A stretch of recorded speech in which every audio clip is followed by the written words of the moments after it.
구약의 언약과 그리스도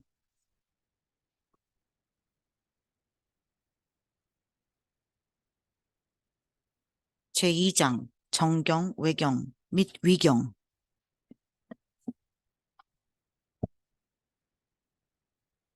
1. 구약의 정경의 의미 구약은 모세 시대부터 바벨론 포로 시대인 에스라 시대까지 기록되고 정경화된 후 사본으로 전해 내려오면서 처음 기록된 구약의 말씀은 1세기 정도 존재한 후 사라졌다고 여겨진다. 구체적으로 언제인지 모르지만 모세 시대 기록 이후 기록되어진 수많은 기록 가운데 사본으로 내려오다가 현재의 구약 본문으로 완성된 24권, 39권으로 됨만을 하나님의 말씀으로 인정하는 역사적 절차가 있었다. 권위 있는 하나님의 말씀으로서의 표준이 되고 신앙과 행위의 규범이 될 수 있는 것만을 하나님의 말씀으로 인정하기 위한 수많은 논의와 회의를 거쳐 오늘날의 구약 39권의 정경이 탄생한 것이다. 이 39권만을 하나님의 말씀으로 인정하기로 한 이후 계속 사본으로 전해져 내려오다가 AD 90년 얌니아 회의 이후에는 더 이상 논란이 되지 않고 있다. 그리고 종교개혁 이후 웨스터민스터 신앙고백서 1647년에 따라 구약의 정경 39권만이 영감되고 무어한 하나님의 말씀임을 믿으며 외경은 하나님의 말씀이 아니며 정경으로 받아들여지지 않는다고 재천명했다. 헬라어의 카논, 자, 척도, 기준, 규범에서 유래된 정경의 의미는 다른 것을 판단할 표준이 되며 믿음의 표준이 되고 권위는 문헌이라는 의미가 있다. 요약하면 정경은 하나님의 말씀으로서 표준이 되며 신앙과 행위로서 표준이라는 의미이다. 정경에 들지 못한 문헌을 외경이라고 말하는데 정경과 외경의 큰 차이점은 다음과 같다. 정경의 특징, 내용이 진실하다. 하나님 말씀이며 진실하고 건실하고 교훈적이다. 역사성이 있다. 외경의 특징, 내용이 허황되다. 교훈적일지 모르지만 진실성이 없다. 역사성이 결여돼 있다. 정경의 구분, 현재 39권으로 되어 있는 구약 성경은 처음에 24권이었다. 이 히브리어 정경은 토라, 율법서, 네비임, 선지서, 케투빔, 성문서 등 셋으로 크게 구분된다. 토라 곧 율법서 5권에는 창세기, 출애굽기, 레위기, 민수기, 신명기가 순서대로 언급돼 있다. 네비임 곧 예언서, 선지서는 다시 전기 예언서와 후기 예언서로 분류되며 전기 예언서에는 여호수아, 사사기, 사무엘서, 열왕기서 4권이 있고 후기 예언서는 이사야, 에스겔, 예레미야 12소 선지서 등 4권이 있으며 네비임 예언서 전체는 8권이었다. 마지막으로 케투빔, 곧 성문서 11권은 욥기, 잠언, 전도서 등 지혜서 3권과 시편, 아가, 애가 등의 시가서 3권, 룻기, 에스더, 역대기, 느헤미야, 에스라 등의 역사서 4권, 예언서 1권, 다니엘 예언서 1권 등 모두 11권으로 구성되었다. 이와 같은 히브리 정경의 구분은 한글 개역 성경을 비롯한 현대의 모든 번역본의 성경 배열과 다르다. 오늘날의 모든 번역 성경의 배열은 헬라어 역본인 70인역 성경을 구분 방법을 따르고 있기 때문이다. 이 구분 방법에 따르면 한글 개역 성경을 비롯한 대부분의 현대어 성경의 구분처럼 오경 5권, 역사서 12권, 시가서 5권, 대선지서 5권 및 소선지서 12권 등 5부분으로 구성되어 총 39권으로 분류된다. 구약의 외경의 의미, 외경은 숨겨진 책이라는 뜻이다. 그 저자가 분명하지 못하거나 그 내용이 확실하지 못한 책, 즉 그 권위를 인정하기 어려우므로 정경에 들지 못하는 책을 가리키는 말이다. 또 외경이란 정경에 들지 못한 것, 정경 밖으로 쫓겨난 것, 기원이 분명치 않은 것 등의 의미가 있다. 넓은 의미에서 외경은 신구약 성경에 함께 적용된다. 그러나 구약 성경과 관련해서는 제한적으로 사용되는 것이 보통이다. 구약 성경은 본래 각각 낫권으로 되어 있었다. 그러다 구약은 BC 5세기에 이르러 에스라와 대공회의 의원들에 의해서 39권으로 확정이 되어 한 권의 책이 되었다. 그러나 그 과정에는 상당한 논란도 있었다. 특히 아가서가 그러했다. 외국에 흩어져 사는 유대인들이 늘어나고 헬라 문화가 세계를 지배하게 되자 성경은 그 당시 공통어인 헬라어로 번역될 필요가 생겨났다.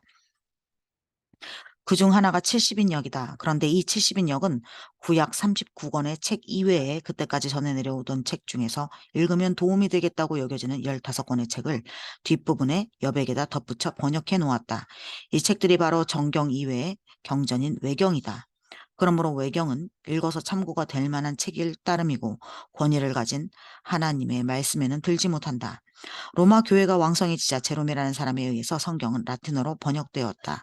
제롬이 번역한 라틴어 성경은 불가타역이라고 불린다. 이때 제롬은 구약 성경과 함께 외경도 번역하였다. 그러나 그것은 외경을 하나님의 말씀으로 인정한 것이 아니라 단지 70인역의 전통을 따르기 위한 것에 불과했다. 이 사실은 외경 속에 서둘러 번역을 한 흔적이 역력하게 나타나 있는 것을 보아서도 알 수 있다. 로마 교회는 제롬이 번역한 라틴어 성경을 매우 중요하게 여긴다. 이 때문에 로마 교회는 그 안에 포함되어 있던 외경을 마치 정경처럼 받아들이게 되었다. 그리하여 로마 가톨릭 교회는 1546년 트렌트 공의회에서 공식적으로 외경을 제2의 정경으로 선언했다. 그러나 이것은 제롬의 본래 의도와는 다른 것이었다. 신약 성경도 처음에는 각각 낙권의 책이었다. 그러다 AD 4세기 후반에 이르러서 27권의 정경이 확정되었다. 그 이전까지 히브리서, 요한 2, 3서, 베드로 후서, 유다서, 요한계시록 등에 대한 상당한 논란이 있기도 했다. 외경의 가치와 태도. 영국 교회의 경우 교회는 삶의 신뢰와 교훈으로 외경을 읽었으나 다만 그것을 어떤 교리나 신조를 고백하면 허용되지 않는다고 선언했다.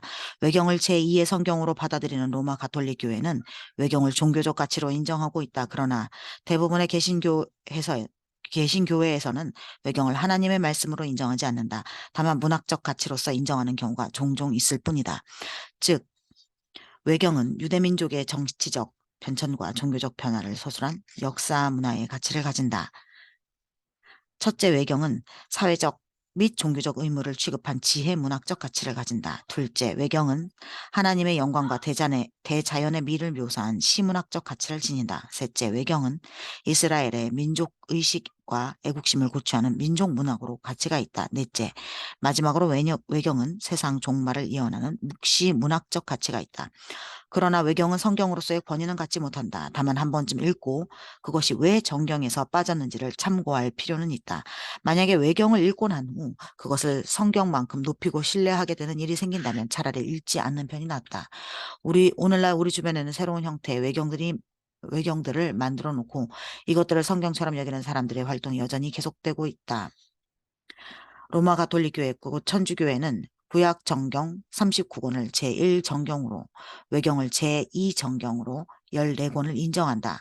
그리고 영국 교회 성공회는 외경을 정경으로 인정하지 않으나 교훈적이며 읽을 때 유익하다고 인정한다. 그러나 종교개혁 시대 이후의 일반 개신교회는 외경을 정경으로 인정하지 않고 부정한다. 심지어 평신도들은 외경을 읽지 않는 편이 낫다고 가르쳐 왔다. 그렇게 가르치는 가장 큰 이유는 외경의 비역사성과 극도의 신비주의적 내용 때문이다. 정경에 들지 못한 이유. 웨스트민스터 신앙고백서는 외경은 하나님의 영감으로 기록된 책이 아니므로 정경이 될 수 없다. 따라서 하나님의 교회 속에서는 어떤 권위도 갖지 않는다라고 선언한다. 외경이 정경에 들지 못하는 이유는 성령께서 영감을 하셨다는 증거를 찾을 수가 없기 때문이다. 성령의 영감은 성경의 무오함과 관련하여서 매우 중요한 의미가 있다. 성경이 성령의 영감으로 되었다는 사실은 각각 성경들 속에 나타나는 직접 또는 간접적인 언급들을 통해서 확인되는 것이 보통이다. 그러나 매 성경들 속에서 성경의 영감 사실이 문자적으로 언급되어 있는 것은 아니다. 영감에 대한 구체적인 언급을 발견할 수 없는 경우에는 그 내용의 중심 주제가 그리스도 또는 죄인의 구원과 어떻게 연결이 되어 있는가, 그 도덕적 수준이 어떠한가, 교회의 역사가 그 권위를 인정했는가 하는 것을 고려하여 영감의 여부가 결정되게 된다. 이런 관점에서 볼 때 외경에는 다음과 같은 문제점이 있다. 첫째로 예수님과 사도들께서 인용하거나 언급한 사실이 없다. 신약에서는 구약을 직접 또는 간접적으로 인용한 경우가 약 630여 회나 된다. 그러나 외경을 인용한 경우는 단 한 번도 없다. 예수님이나 사도들이 당시에는 외경이 첨가되어 있는 70인역 성경이 널리 이용되고 있었다. 그런데도 예수님이나 사도들께서는 한 번도 외경을 인용하거나 언급한 일이 없다. 우리는 이것을 단지 우연의 탓으로 돌릴 수 없다. 이 사실은 외경을 하나님의 말씀으로 인정하지 않겠다는 그들의 의도가 반영된 것이라고 보아야 한다. 두 번째로 인명이나 지명 또는 그 연대가 실제 역사적 사실과 맞지 않는 경우가 많다. 성경은 오류가 없는 책이다. 이 사실은 지명이나 인명이나 같은 인명 같은 고유명사나 역사적인 순서에도 적용이 된다. 만일 외경 속에 실제 역사적인 사실이나 정경에 밝혀진 내용과 일치가 되지 않는 사례가 있다면 그것은 분명히 오류를 담고 있다. 따라서 외경은 오류가 없는 절대적 권위를 가진 하나님의 말씀으로서의 성경이 될 수가 없다. 세 번째, 내용에서 현실성이 없고 매우 허황된 경우가 발견된다. 성경에 밝혀져 있지 않아서 궁금하게 여겨지는 내용을 상상하여 보충한 것이나 바벨론에 갇혀 있는 사람들에게 예루살렘의 선지자가 매일 음식을 날라 먹도록 한 것은 것 또는 물고기의 간이나 내장으로 귀신을 이기고 소경의 눈을 뜨게 했다는 것 등은 매우 현실성이 빠져 있다. 성경은 비록 환상이나 예언이라 하더라도 항상 현실에 그 기초를 두고 있다. 그리고 그 목표는 그리스도와 죄인의 구원에 맞춰져 있다. 그러므로 외경은 그 내용상으로 볼 때 허황된 문서에 불과하다. 네 번째, 도덕적 기준이 성경보다 매우 저급하다. 성경은 매우 고상한 윤리를 제시하고 있다. 율법에 대해서는 완전한 순종을 요구한다. 그리고 은혜를 통해서 그 율법에 대한 완전한 순종을 가능하게 해준다. 그뿐 아니라 성경은 비록 선한 목적을 위해서 위한다고 하더라도 불의한 수단은 절대 허용하지 않는다. 그래서 우상 숭배는 하나님의 질투 대상으로 여겨 어떤 상황에서도 용납하지 않는다. 외경은 이러한 성경의 도덕적 기준에서 볼 때 그 수준이 매우 뒤떨어진다. 다섯 번째, 70인역을 제외한 대부분의 다른 사본들이나 역본들에는 외경이 없었다. 70인역은 히브리어를 헬라어로 번역한 성경이다. 그런데 70인역보다 먼저 있었던 대부분의 히브리어 사본들에는 외경이 포함되어 있지 않았다. 유대인들이 사용하던 마소라 사본에도 외경은 포함되어 있지 않았다. 그러므로 외경은 보편적 권위를 지닌 성경으로 받아들일 수 없다. 여섯 번째, 초대교회 지도자들이 외경을 하나님의 말씀으로 받아들이지 않았다. 외경에 대한 비판은 다음과 같이 요약된다. 외경에는 정경과 반대되는 교리와 교훈이 많다. 외경은 배타적 민족주의를 고취하는 일방적 문학 작품이다. 또한 외경은 역사적 사실을 그대로 기록한 정확한 역사 문헌으로 볼 수 없다. 마지막으로 외경에는 극도의 신비주의적 내용이 많아 건전한 신앙을 해칠 염려가 많다. 외경의 종류와 외경의 종류와 내용. 토비트, 토빗이라 부른다. 본래 아람어와 히브로로 번역된 토비트는 유대인에게 경건과 도덕을 가르치고 하나님께 신앙을 둔 사람의 기적적 도움을 말하는 이야기다. 이 책은 신약시대 전의 기간 동안 유대인의 종교와 문화를 상세하게 설명해준다. 소경이 된 토비트의 아들 토비아가 먼 곳까지 가서 빛을 받아오는 도중에 하나님의 사자의 도움을 받아 큰 어려움을 물리치고 아내 사라를 맞이하게 되는 과정을 통해서 의인의 자녀가 축복을 받게 됨을 보여주는 책이다. 그러나 그 내용이 지나치게 허구적이고 인간의 공로를 강조한다. 그 시대적 배경도 실제 역사적 사실과 거리가 있다. 그리고 악귀들과 싸움에서 물가에서 얻은 물고기의 쓸개와 염통과 간을 향불에 태워 그 냄새로 이겼고 눈을 고쳤다는 내용은 매우 신비적이며 허황되다. 6장 3절에서 9절. 토비아가 발을 씻으려고 물가에 내려갔을 때 커다란 물고기가 물에서 뛰어올라 그 소년의 발을 잘라 먹으려고 하였다. 그래서 그는 소리를 질렀다. 그때 천사가 소년에게 그 물고기를 놓지 말고 붙잡아라 하고 말하였다.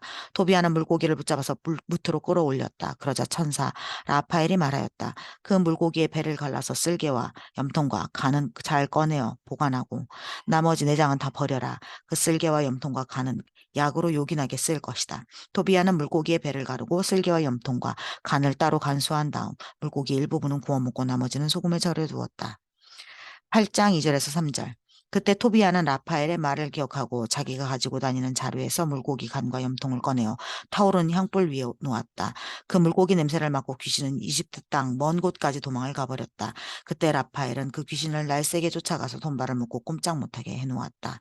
11장 11에서 15절. 토비아는 물고기의 쓸개를 손에 든 채 아버지에게 달려가 아버지의 눈에 입김을 불어 넣어드렸다. 그리고 아버지의 팔을 붙잡고 아버지 기운을 내십시오 하고 말하며 그 약을 눈에 발라드린 다음 양손으로 아버지의 눈구석에서 흰 막을 벗겨내었다. 12장 9절. 자선은 사람을 죽음에서 건져내고 모든 죄를 깨끗이 없애버립니다. 자선을 행하는 사람은 장수하게 될 것입니다. 호비트의 내용 중에서 선행을 통해서 칭의를 얻는다던가 성자의 공로를 믿는다는 것은 정경과 어긋나는 내용이다. 도비트의 많은 내용은 천주교의 선행과 강조와 공로 구원에 많은 영향을 끼쳤다. 유디시라고 부르기도 한다. 용감하고 슬기로운 여인 유디시, 아름다운 용모로 적장을 유인하여 죽임으로 국가를 위기에서 구해내는 이야기를 담은 책이다. 전형적 히랍 소설의 기법으로 쓰여졌다. 그러나 느부갓네살이 실제와는 달리 바벨론이 아닌 니느웨를 다스렸다고 언급되어 있기도 하다. 거짓말이 공공연히 행해지고 자살과 암살 행위도 정당시되어 찬양함으로써 정경과 반대되는 교리와 행위의 교훈이 담겨 있다. 1장 1절 대도시 니느웨에서 아시리아를 통치하고 있던 느부갓네살 왕 제12년에 있던 일이다. 그때 메데인의 왕 아르박삿은 엑바타나에서 백성을 다스리며 그리고 침대로 다가와 홀로페르네스의 머리털을 움켜잡고 이스라엘 주여 하나님 오늘 저에게 힘을 주십시오라고 말하였다. 그리고 있는 힘을 다해 홀로페르네스의 목덜미를 2번 내리쳐서 그의 머리를 잘라버렸다. 그리고 나서 그의 몸을 침대에 굴러 내리고 기둥으로부터 휘장을 걷어치워버렸다. 잠시 후에 유디스는 밖으로 나가 홀로 페르네스의 머리를 자기 하녀에게 주었다. 에스더. 본래 히브리어로 된 에스더서에는 없었으나 히랍어로 번역된 72역에는 나오는 내용을 뽑아서 후대 사람들에게 모두 6장 105절로 모아놓은 책이다. 아하수에로 왕을 구해낸 사건과 관련된 모르드게의 꿈의 해석, 모르드게와 에스더의 기도, 아하수에로 왕의 칙령과 포고문 등이 나온다. 그러나 기계망측한 묵상과 환상, 그리고 상징을 내포하고 있어 미신적 생활로 오도할 위험성을 가지고 있다. 11장 5절에서 12절. 그가 꾼 꿈이란 다음과 같은 것이었다. 울부짖는 소리와 대소동, 뇌성과 지진으로 지상은 온통 뒤죽박죽이었다. 그때 2마리의 커다란 용이 다가와서 금시라도 서로 싸울 기세를 벌이며 크게 으르렁거렸다. 그 소리에 자극받아 모든 민족의 의로운 백성을 치려고 전쟁 준비를 하였다. 어둡고 음산한 날이 왔던 것이다. 그날 온 땅은 고통과 번민과 불안과 대혼란으로 뒤덮였다. 의로운 백성은 자기들에게 닥쳐올 재앙을 눈앞에 보고 겁에 질려 최후의 한 사람까지 죽을 각오를 하고 하나님께 부르짖었다. 그때 부르짖는 소리에서 마치 작은 샘에서 물이 흘러나오듯 큰 강이 생겨나 물이 넘쳐 흘렀다. 그러자 태양이 뜨고 날이 밝아지더니 그 비천한 백성은 높아지고 힘센 자들을 집어삼켰다. 솔로몬의 지혜. 잠언의 경우처럼 지혜를 의인화시켜서 찬양하는 책이다. 지혜를 가진 의인을 악인과 대조하면서 지혜의 중요성을 강조하고 이스라엘 역사 속에 나타난 지혜의 효능을 소개한다. 즉 악이 우세하는 일이 있을지라도 결국에는 의가 승리를 거두게 될 것을 말함으로써 고난 중에 있는 자에게는 위로와 격려를 그리고 배교자에게는 깨우침을 주기 위한 글이다. 이 책은 히브리적인 사상과 히랍적인 사상을 훌륭하게 조화시켜 놓고 있다. 그러나 메시아에 관한 언급은 찾을 수가 없다. 1장 13에서 5절. 하나님은 죽음을 만들지 않으셨고 산자들의 멸망을 기뻐하지 않는다. 하나님은 모든 것을 살라고 만드셨으며 세상의 모든 피조물은 원래 살기에 마련이다. 그래서 피조물 속에는 멸망의 독소가 없고 지옥은 지상에서 아무런 힘도 쓰지 못한다. 덕스러운 자들은 지옥을 모르며 의인은 죽지 않는다. 에스드라 전서 역대하 35, 36장과 에스라 느헤미야 8장의 배경과 동일한 이스라엘 민족의 역사를 기록한 책이다. 요시야 왕이 6월절에서부터 시작하여 에스라의 율법 낭독으로 끝을 맺는다. 여기는 진정한 지혜가 무엇인가에 대해서 다리오 왕궁에서 있었던 새 시종의 대화와 이스라엘의 귀환과 성전의 재건을 허락하는 고레스의 칙령 등 기록은 수룹바벨 총독이 어떤 사람이었으며 이스라엘이 어떻게 하여 포로 생활에서 귀환을 할 수 있게 되었는지에 대한 내용들이 포함되어 있다.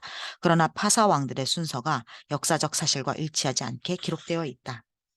에스드라 후서, 유대인적 묵시를 반대하는 입장에서 기록한 여러 가지의 묵시들을 모아놓은 책이다. 살라디엘의 묵시, 독수리 환상, 메시아 환상, 전설 등이 나온다.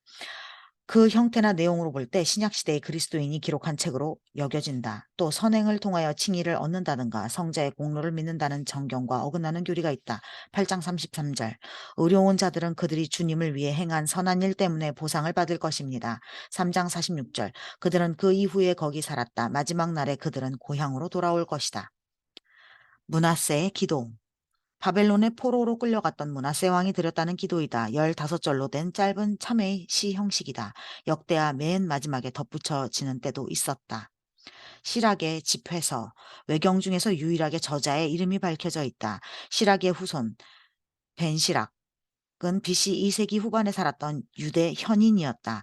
이 책은 마치 잠언처럼 지혜를 1인칭화하여 찬양하는 시로 되어 있다.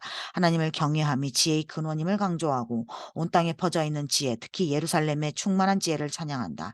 그러나 하나님의 주권과 사람의 책임, 연쇄주의와 낙관주의 등 상반된 주제들에 대한 교훈성에서 일관성이 부족하다. 오히려 서로 모순을 보이는 경우도 많다.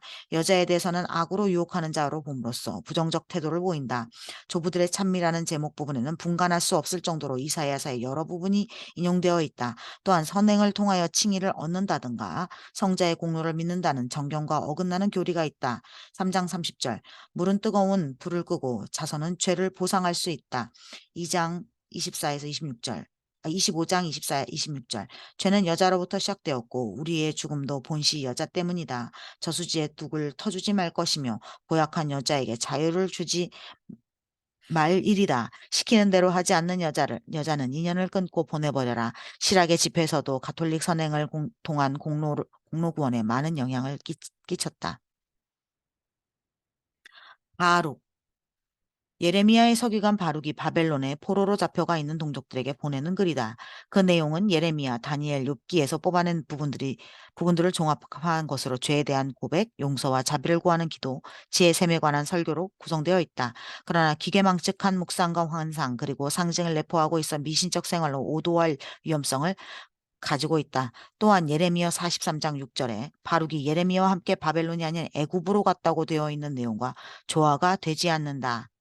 예레미야의 편지, 바벨론 포로에 잡혀가 있는 형제들에게 보내는 편지 형식의 글이다. 포로의 기간에 대한 예언과 배교에 대한 경고를 담고 있다. 매우 산만함과 불필요한 반복 그리고 비논리적인 부분들이 눈에 띈다. 수산나의 이야기.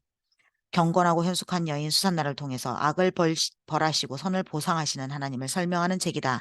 다니엘은 지혜로운 재판관으로 등장한다. 다니엘은 모함받아서 위기에 처해있던 수산나를 구하고 음탕한 두 재판관을 심판한다. 이 책은 극적 요소가 많아서 성경 중 최초로 희곡화되어 연극 무대에 올려졌었다. 정의와 공정한 재판을 강조하고 있음에도 불구하고 유대인의 전통적인 율법관과 비교해보면 상당한 차이를 보인다. 신앙이 좋은 수산나라는 여인은 어느 날 남편의 출타 중 목욕하다가 평상시 그녀를 흠모하던 두 명의 불의한 재판관에 의해 억울한 누명을 쓰고 재판장에 끌려온다. 주님께서는 수산나의 절규를 들으시고 그녀가 재판장으로 끌려나갈 때 다니엘이라는 소년의 마음속에 성령을 불어넣어 재빨리 다니엘을 재판장으로 보낸다. 다니엘의 신문을 통해 두 재판관의 거짓이 탄로나고 수산나는 극적으로 구출된다. 아자리아와 새 청년의 노래. 다니엘과 그 세 친구가 풀무불 속에서 불렀다고 하는 찬송시다. 재난 중에서도 하나님의 정의는 역사하고 있음을 찬양하여 이스라엘에게 용기를 북돋아주기 위한 책이다. 그러나 우상 숭배에 대해서 매우 모호한 태도를 보인다. 3장 68에서 81절 야수들과 가축이여 주님을 찬미하라. 주님께 영광과 영원한 찬양을 드려라. 사람의 아들들이여 주님을 찬미하라. 주님께 지극한 영광과 영원한 찬양을 드려라. 이스라엘아 주님을 찬미하여라. 주님은 우리를 지옥에서 건져주셨고 죽음의 손에서 빼내주셨으며 불타는 가마 속에서 구해주셨고 불길 속에서 구해주셨다. 주님께 감사드려라. 주님은 선하시고 그분의 사랑은 영원하시다. 주님을 경배하는 모든 이들이여 모든 신 위에 계시는 하나님을 찬미하라. 그분을 찬양하고 감사드리라. 그분의 사랑은 영원하시다. 벨과 용의 이야기, 이방신인 벨과 용을 섬기는 제사장들의 음모와 악행을 밝혀내는 다니엘의 활약과 지혜를 기록한 책이다. 마치 탐정소설 같은 느낌이 들게 한다. 이방신의 이름으로 용이 불려진 것을 보아 바벨론보다는 이집트를 배경으로 기록한 느낌을 갖게 한다. 이집트 사람들이 뱀을 신으로 섬겼기 때문이다. 다니엘이 사절구 속에 6일 동안 갇혀 있었으며 그동안 매일 하박국 선지자가 유대에서부터 날라다주는 음식을 먹었다는 내용은 다니엘서와 상당한 거리가 있고 현실성도 부족하다. 또한 우상 숭배에 대해서 매우 생생하고 극적인 묘사를 하고 있다. 다니엘과 괴물이 싸우는 극단적인 상황은 어느 신화에 나오는 해괴한 내용과 같다. 14장 25, 27절 다니엘은 이렇게 대답하였다. 나는 나의 하나님이신 주님을 숭배할 뿐입니다. 그분만이 살아계신 하나님이십니다. 폐하께서 허락하신다면 내가 칼이나 몽둥이를 쓰지 않고 그 용을 죽이겠습니다. 왕은 그렇게 해보라고 허락하였다. 다니엘은 역청과 비계와 머리털을 한데 섞어 끓여서 여러 덩어리로 만들어 용에게 먹였다. 용은 그것을 먹자 배가 불러 터져 죽어버렸다. 다니엘은 왕에게 저것이 폐하께서 숭배하시던 신입니다 하고 말하였다. 마카비전서 신구약 중간 시대인 안티오코스 에피파네스 바켓 때 있었던 이스라엘의 혁명 역사를 기록한 책이다.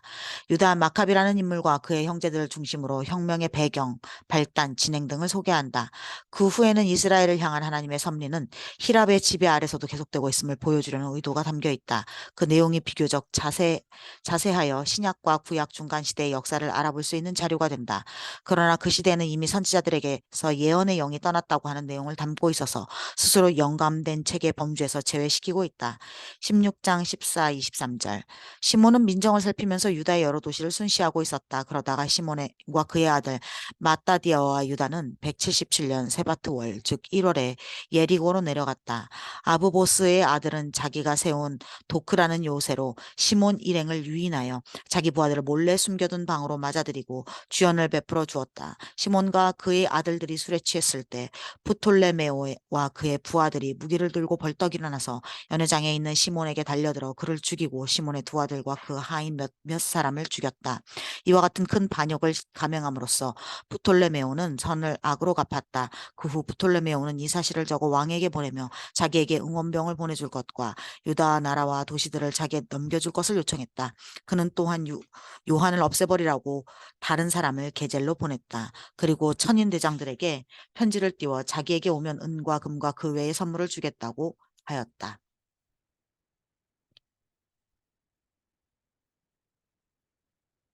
마카비 후서.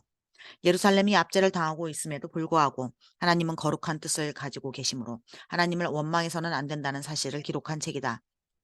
유다에 있는 유대인들이 애굽에 있는 형제들에게 보내는 편지로 시작을 한다. 성전의 거룩함을 강조하는 것이 특징이다. 그러나 시대의 배열 순서에서 역사적 사실과 다른 내용이 나온다. 그리고 죽은 자들을 위한 살아있는 자들의 기도와 헌금 그리고 효력으로 말미암는 속죄의 가능성을 말하는 내용도 담겨 있다. 그래서 로마 교회에서는 이 책을 연옥 교리의 근거로 이용을 한다.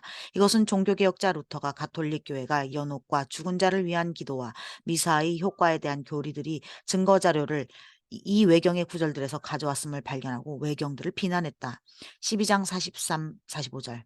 그리고 유다스는 각 사람에게서 모금하여 은 2천 드라크마를 모아 그것을 속죄의 제사를 위한 비용으로 써달라고 예루살렘으로 보냈다. 그가 이처럼 숭고한 일을 한 것은 부활에 대해서 생각하고 있었기 때문이다. 만일 그가 전사자들이 부활할 수 있다는 희망을 품지 않았다면 죽은 자들을 위해서 기도하는 것이 허사이고 무의미한 일이었을 것이다. 구약의 위경. 위경이란 가짜 또는 허위 문서로 몰래 숨어서 읽는 책이라는 의미가 강하다. 구약 정경과 외경을 제외한 많은 유대 문서들이 위경에 속한다. 본래는 BC 200년부터 AD 100년 사이에 히브리어, 아람어, 헬라어로 기록되었다. 위경에는 주로 묵시문학, 전설적 역사, 시편 집록들과 지혜 작품들이 포함되어 있다. 이런 책들 중 어떤 것은 아담, 에녹, 모세, 이사야 및 다른 위대한 구약 인물들 것으로 언급되고 있기 때문에 개신교 입장에서는 이런 문학 전체에 대해서 위경이란 용어를 적용하게 되었다. 다만 가톨릭에서는 개신교에서 말하는 위경과 그 위경의 내용을 외경이라 부른다. 위경의 중요성은 신구약 중간에 유대교와 초대 기독교의 신학적 환경을 이해하는 데 있어 1차적 자료를 제공해 준다는 데 있다. 사해 두루마리 사본의 발견으로 정경 이외의 수많은 유대 작품이 늘어났기 때문에 유경의 모든 제목을 알기는 어렵다. 주요 위경 제목은 다음과 같다. 아브라함의 언약, 아담 묵시록, 아담과 하와의 생애, 아리스데아의 편지, 바룩의 묵시, 에녹서, 에스라 이서, 이사야의 순교와 승천, 예레미야의 예언, 요셉과 아스낫, 기쁨의 책, 선지자의 일생, 모세의 승천, 시편 151편, 11의 신탁, 솔로몬의 송가, 솔로몬의 시, 12족장의 언약 등.